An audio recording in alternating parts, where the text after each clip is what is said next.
Setiap orang sadar tidak sadar, ketika dia masuk bulan Ramadan, dia dapatkan dirinya semangat untuk mengerjakan ibadah. Setiap orang, mau dia orang yang nakal, mau dia orang yang baik, mau dia orang yang jarang ibadah, mau dia orang yang ahli maksiat pun, ketika masuk bulan Ramadan, dia tinggalkan maksiatnya, dia kerjakan ibadah, semangat ngerjakan ibadah. Nah, cuma rasa semangat ini tidak setiap orang diberi sama Allah Ta'ala sempurna. Ada yang semangat cuma 2 hari pertama. Ada yang kita temui di masjid-masjid gitu.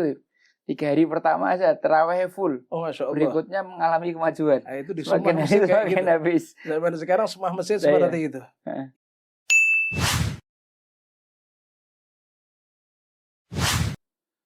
Habiban al-Mahbub Habibi bin Fauzi Al-Attas. Assalamualaikum warahmatullahi habibana. Waalaikumsalam warahmatullahi wabarakatuh. Kif hal ya habibana? Khair, alhamdulillah, sehat wal afiyah. Khair kullu. Alhamdulillah fi afiyah, fi sihah wal afiyah. Alhamdulillah rabbil alamin. Beb, diskusi kita nih soal bulan Ramadan, Beb. Ada orang-orang itu kalau disebut bulan Ramadan, yang keluar di kepalanya nih ngabuburit, cari bukber, kemudian main mercon, dan hal-hal yang anfaedah lainnya gitu. Padahal kan ada sesuatu yang lebih esensial tentang bulan Ramadan ini. Allah Subhanahu wa taala di dalam surat Al-Baqarah 185 berfirman, "Syahrul Ramadan alladzi unzila fihil Qur'an." Satu kali bulan Ramadan disebut disandingkan dengan turunnya Al-Qur'an. Berarti kan itu semacam satu isyarat bahwa bulan Ramadan ini sukses atau tidaknya tergantung bagaimana kita membangun hubungan dengan Al-Qur'an. Gimana tuh, Bib, kisahnya para salafnya kita atau adab-adabnya orang soleh dalam memasuki bulan Ramadan, dalam mereka berinteraksi dengan Al-Quran? Masya Allah. Alhamdulillahirabbil alamin.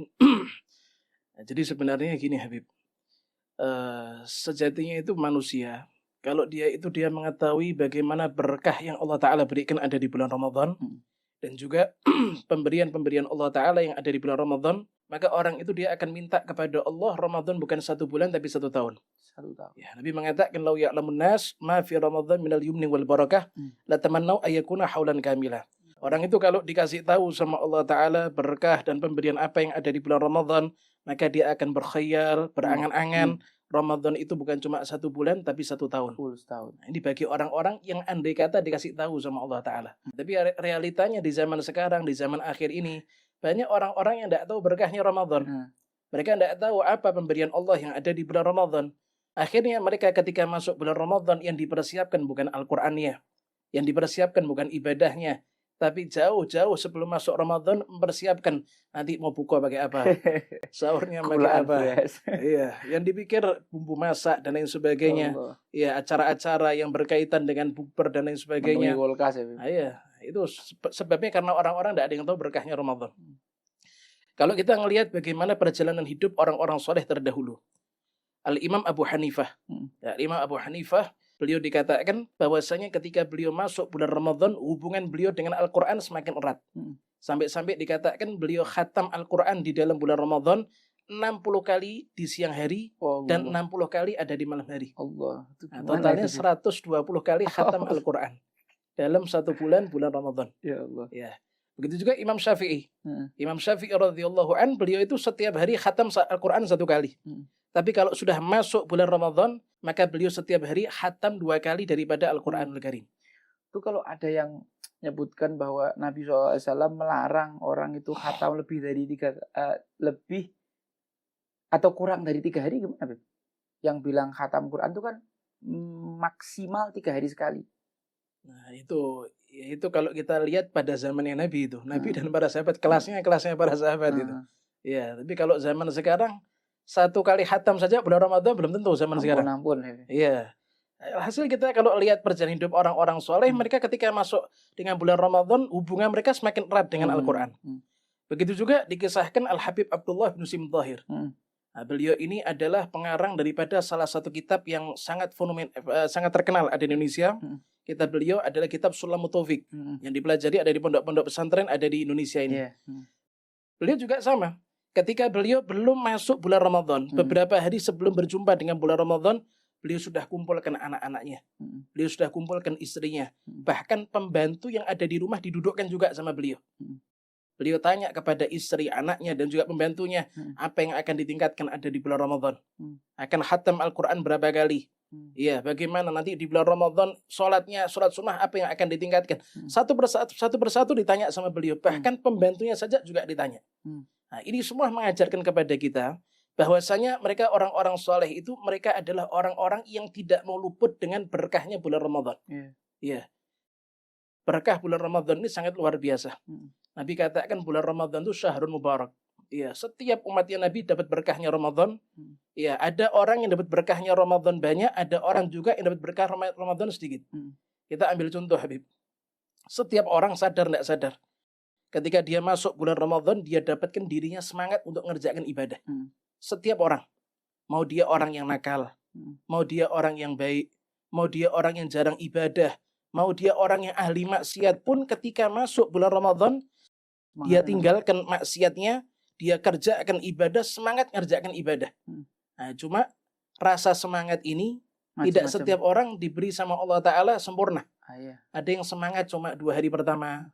Ada yang kita temui di masjid-masjid gitu. 3 hari pertama aja terawih full. Oh, Masya Allah. Berikutnya mengalami kemajuan. Nah, itu di semua masjid kayak gitu. Habis. Zaman sekarang semua masjid seperti itu. Ya, tapi alhasil kalau kita ambil pelajaran, semua orang meningkatkan amal ibadah setidaknya di awal malam pertama bulan Ramadan. Betul. Ini kan berkahnya bulan Ramadan. Tapi ada pertanyaan, Bib. Tadi kan aku bilang ada orang yang dapat berkahnya banyak, ada yang dapat berkahnya sedikit. Ini siapa yang dapat banyak? Apa yang mesti dilakukan? Ya, kalau kita sudahlah, untuk mereka yang dapatnya berkah sedikit, kayaknya kita kesampingkan dulu. Bagi mereka yang bisa memanen keberkahan di bulan Ramadan, kunci-kuncinya apa? Masya Allah. Yang jelas ini, yu'izzu man yasha wa yudhillu man yasha. Allah itu memuliakan orang yang siapapun yang dia kendaki, dan juga Allah Ta'ala menjatuhkan atau menghinakan siapapun orang yang dia kendaki. Orang yang ketika masuk bulan Ramadan, dia semakin amal ibadahnya luar biasa, tentunya itu sudah pilihan dari Allah Ta'ala. Kemudian kita sebagai ahlu sunnah wal jamaah, ya kita tidak menafikan yang namanya ikhtiar. Ya, kita tidak menafikan namanya ikhtiar. Bagaimanapun juga semua sudah ditentukan sama Allah Ta'ala, tapi bagaimanapun juga yang namanya hidayah itu harus dicari. Para salafnya kita, orang-orang soleh terdahulu, mereka itu mempersiapkan amal ibadah di bulan Ramadan jauh-jauh hari sebelum masuknya Ramadan. Di bulan Rajab mereka sudah mempersiapkan diri. Di bulan Sya'ban mereka sudah mempersiapkan diri. Di bulan Rajab mereka berbanyak istighfar, tobat kepada Allah Ta'ala. Kemudian mereka membaca kitab Sahih Al-Bukhari, ya, ada di rumah-rumahnya, ada di majlis-majlisnya. Tak lain dan tak bukan, ini tujuannya adalah untuk membersihkan hati mereka daripada kotoran-kotoran. Ya. 1 bulan Rajab dipakai banyak istighfar, banyak tobat kepada Allah, banyak menangis dengan dosa-dosa yang pernah dia kerjakan. Ketika masuk bulan Sya'ban, mereka perbanyak membaca sholawat. Ya, karena diperintahkan di bulan Sya'ban dianjurkan untuk berbanyak sholawat. Ya, mereka perbanyak membaca sholawat. Sholawat ini dikatakan sama sebagian para ulama, istilahnya seperti pakaian yang sudah dicuci, yang nodanya dibersihkan dengan banyaknya istighfar. Ketika masuk bulan Sya'ban, pakaian sudah bersih, dicelupkan ke dalam wangian, parfum. Nah, jadi supaya pakaian ini supaya wangi. 1 bulan baca sholawat, di hatinya dikasih wangian dengan sholawat kepada Nabi SAW. Ketika masuk bulan Ramadan, hatinya sudah siap. Sudah siap untuk kotor noda sudah hilang, mungkin. Kemudian sudah wangi hatinya. Maka ketika masuk Ramadan, menjadi orang yang beruntung di bulan Ramadan. Masuk bulan Sya'ban mereka memperbanyak zikrul maut ya. Iya, zikrul maut. Ya, ini adatnya kita di Indonesia kan seperti itu. Ada kan acara ruahan, ya, dan sebagainya. Masya Allah itu luar biasa sekali. Nah ini Beb, kan ada orang yang di bulan Ramadan diberi Allah keistimewaan, selain karena dia berusaha, dia dapat berkah. Allah Subhanahu wa Ta'ala mudahkan dia, dilapangkan hatinya dia untuk berinteraksi dengan Al-Quran, sehingga Ramadannya jadi Ramadan terbaik. Tapi Beb, banyak terjadi hal-hal yang merusak nilai Ramadan atau merusak puasa, merusak pahala puasa, yang mungkin orang-orang awam itu kurang teliti, Beb, karena bisa jadi karena belum belajar kitabnya, atau ya selama ini dapat dari gurunya gitu-gitu aja, ada beberapa hal yang barangkali ini bisa merusak nilai-nilai puasa orang di bulan Ramadan, mengurangi pahala-pahala mereka. Barangkali antum bisa ngasih beberapa poin supaya menjadi perhatian, Bib, gitu. Yang apa sih, Bib, yang paling sering masyarakat tuh keliru dan yang benar gimana? Ya. Yang jelas seperti ini, masyarakat kita yang hidup ada di zaman sekarang ini, mereka itu sudah hal yang ma'ruf, sudah kita ketahui jauh daripada ilmu agama. Oke. Iya. Banyak di antara masyarakat zaman sekarang masuk di dalam ibadah tanpa mempelajari ilmu daripada ibadah tersebut. Padahal Al-Imam Ibnu Ruslan, beliau mengatakan, fakullu man bi ghairi ilmin ya'malu a'maluhu mardudatun la tuqbalu.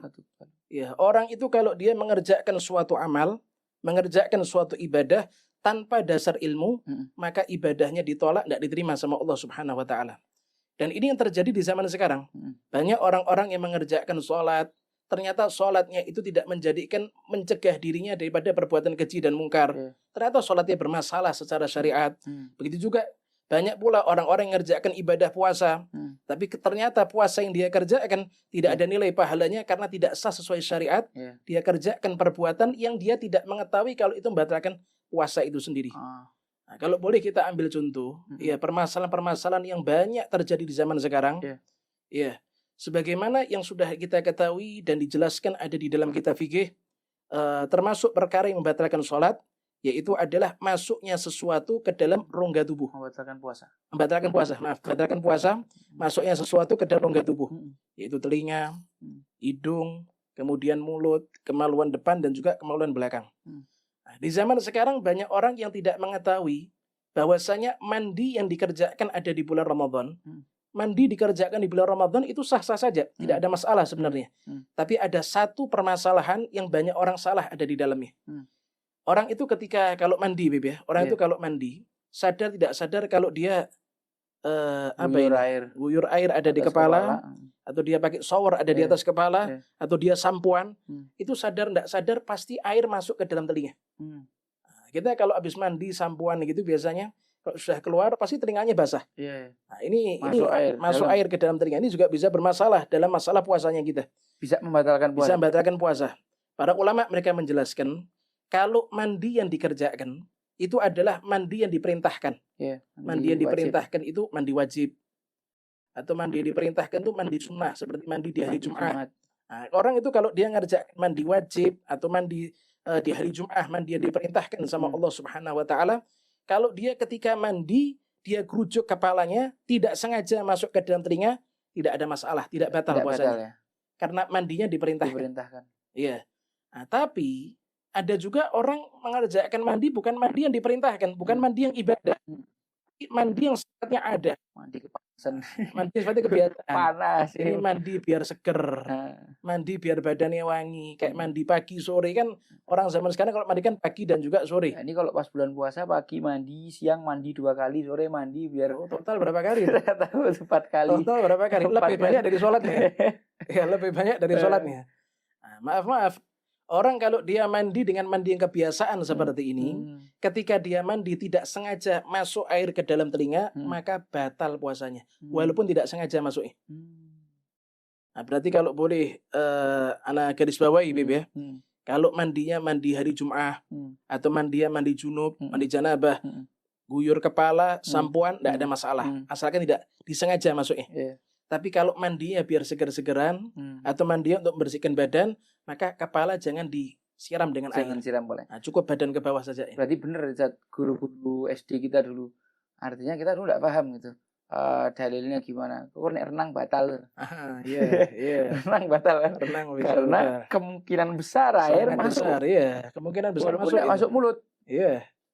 Masuk telinga. Iya, fair.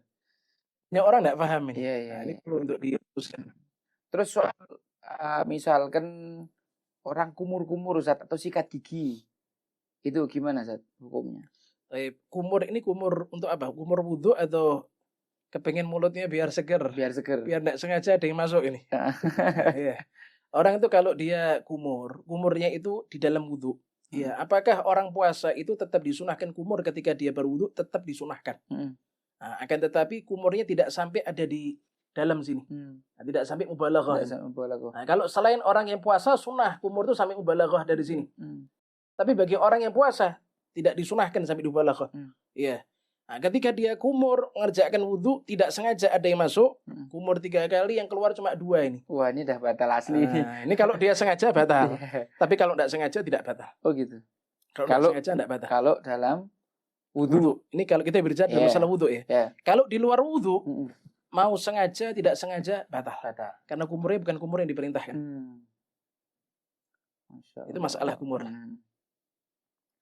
Terus misalkan apalagi ya Beb ya yang sering dialami masyarakat masalah puasa, misalkan ketika dia musafir, kemudian yang lebih benar itu ketika dia musafir puasa apa enggak? Soalnya pernah di bulan Ramadan ada syekh dari luar negeri datang ke satu masjid, beliau mau ngisi, keluar dari mobil, Allahu a'lam, semoga Allah ngampuni anak ngerti-nya.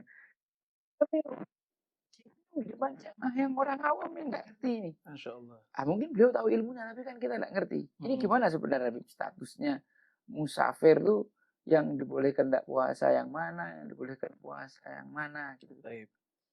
Di dalam fikih dijelaskan, fikih mu'tabar dijelaskan bahwasanya tidak setiap orang musafir itu boleh tidak puasa.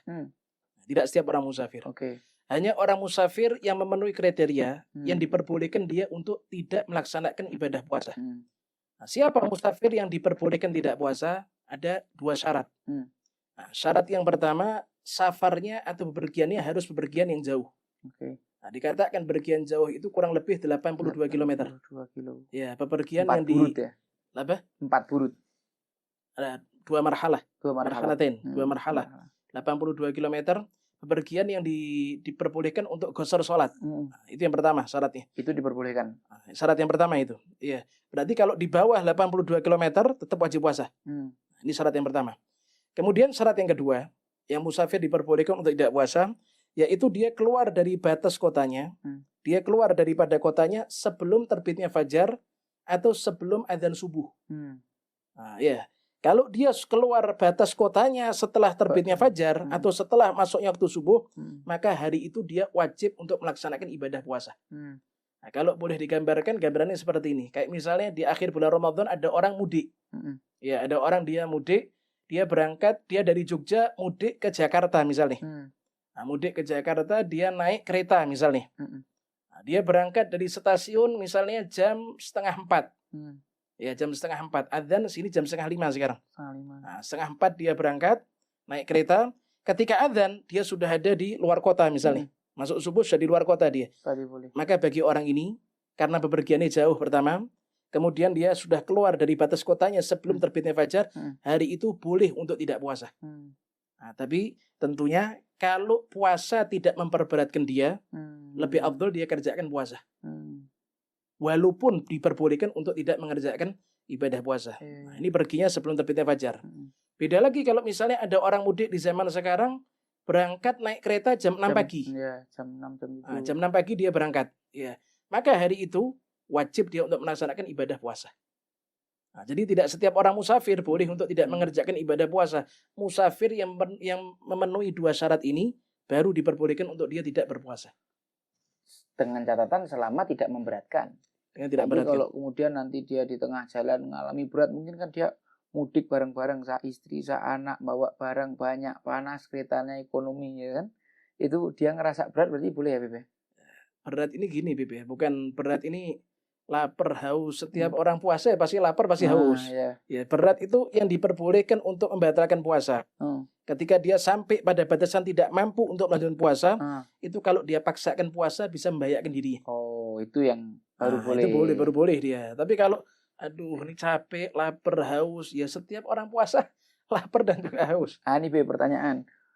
Sopir, pekerja keras, tukang batu, tukang mecah batu, kok dia puasa takban, padahal dia setiap hari naik mobil terus, jarak lewat tadi 82 kilo terus. Ini gimana nih? Ramadan libur kerja enggak mungkin juga. Enggak mungkin juga. Dan nanti anak istrinya enggak bisa makan, enggak bisa beli pakaian lebaran. Nah, maka bagi orang yang punya pekerjaan yang keras, yang butuh tenaga seperti dia supir bis, atau misalnya dia kuli bangunan, atau misalnya dia seorang petani, ya tukang tarik becak misalnya dan lain sebagainya. Nah, maka bagi orang-orang seperti itu pekerjaan yang berat, kalau dia masuk bulan Ramadan tetap wajib mengerjakan puasa. Tidak ada toleransi.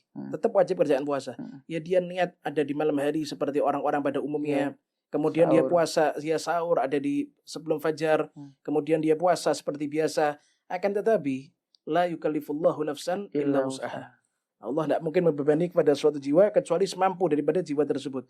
Kalau orang tersebut ketika di tengah hari tidak mampu untuk melaksanakan atau melanjutkan puasanya, kalau dia paksakan bisa membahayakan dirinya. Nah, letak pembahasannya di sini. Kalau dia paksakan bisa membahayakan dirinya. Tapi kalau dia paksakan, dia haus, lapar. Ya setiap orang puasa harus lapar. Cuma ngikuti hawa nafsu. Nah, itu setiap orang pasti kayak gitu. Tidak mungkin tidak. Nah, kalau dia paksakan bisa membahayakan dirinya, maka boleh untuk dibatalkan. Nah, boleh untuk dia batalkan, dia makan, dia minum dan lain sebagainya. Nah, nanti ketika selesai bulan Ramadan wajib untuk dia qadha. Diulang selesai. Yang tidak boleh pagi-pagi sudah pinggir jalan sudah merokok ini. Belum ada capek apa-apa, belum ada berat sama sudah merokok sekali. ini. Dan ngikuti hawa nafsu tok. Ya, Masya Allah. Sudah gajinya kecil, tidak ada berkahnya lagi. Alhamdulillah. Masya Allah, Masya Allah, luar biasa. Ini semoga yang sedikit ini bisa menjadi pencerahan gitu, Beb. Karena mungkin di luar sana ada beberapa yang nanya seputar bab-bab ini sehingga hilang subhat orang jadi ngerti ilmunya. Barakallahu fikum ya Habibana Habibi bin Fauzi Al-Attas. Assalamualaikum warahmatullahi wabarakatuh.